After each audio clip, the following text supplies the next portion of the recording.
ગુડી પડવાના પાવન અવસરે વડોદરાના ઐતિહાસિક લક્ષ્મીવિલાસ પેલેસમાં ગાયકવાડ રાજવંશની વર્ષો જૂની પરંપરા અનુસાર ગુડી અને ગાદીની વિધિવત પૂજા કરવામાં આવી. મહારાજા અમરજીતસિંહ ગાયકવાડે નવા વર્ષની શુભ શરૂઆત નિમિત્તે પૂજા અર્ચના કરી અને રાજ્યની સમૃદ્ધિ અને સુખાકારી માટે પ્રાર્થના કરી. લક્ષ્મીવિલાસ પેલેસ જે 1890માં મહારાજા સયાજીરાવ ગાયકવાડ ત્રીજાએ બનાવડાવ્યો હતો, આજે પણ ગાયકવાડ વંશની સંસ્કૃતિ અને પરંપરાનું જીવંત પ્રતીક માનવામાં આવે છે.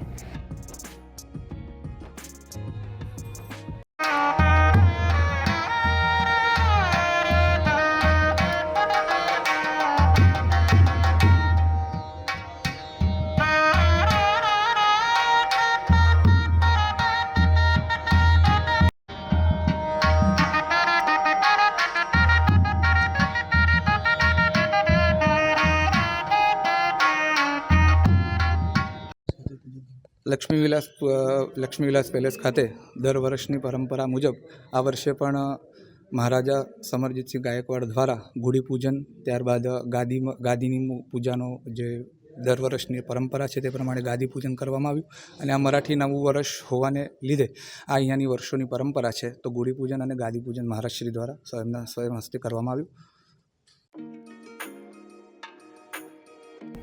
આ પૂજામાં ખાસ વાત તો એ રહી છે કે વર્ષોથી ચાલતી પરંપરા મુજબ શરણાઈના મંગલમય સુર વચ્ચે સમગ્ર વિધિ પૂર્ણ કરવામાં આવી, જે રાજવંશની સાંસ્કૃતિક વારસાને વધુ ઉજાગર કરે છે.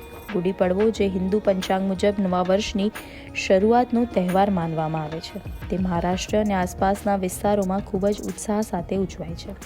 મરાઠા ગાયકવાડના વંશજ હોવાથી ગુજરાતમાં રહીને પણ તેઓ આ પરંપરા આગળ વધારી રહ્યા છે. આ સમગ્ર કાર્યક્રમમાં પરંપરા, આસ્થા અને રાજવંશની ગૌરવશાળી વારસાનો અનોખો સંગમ જોવા મળ્યો.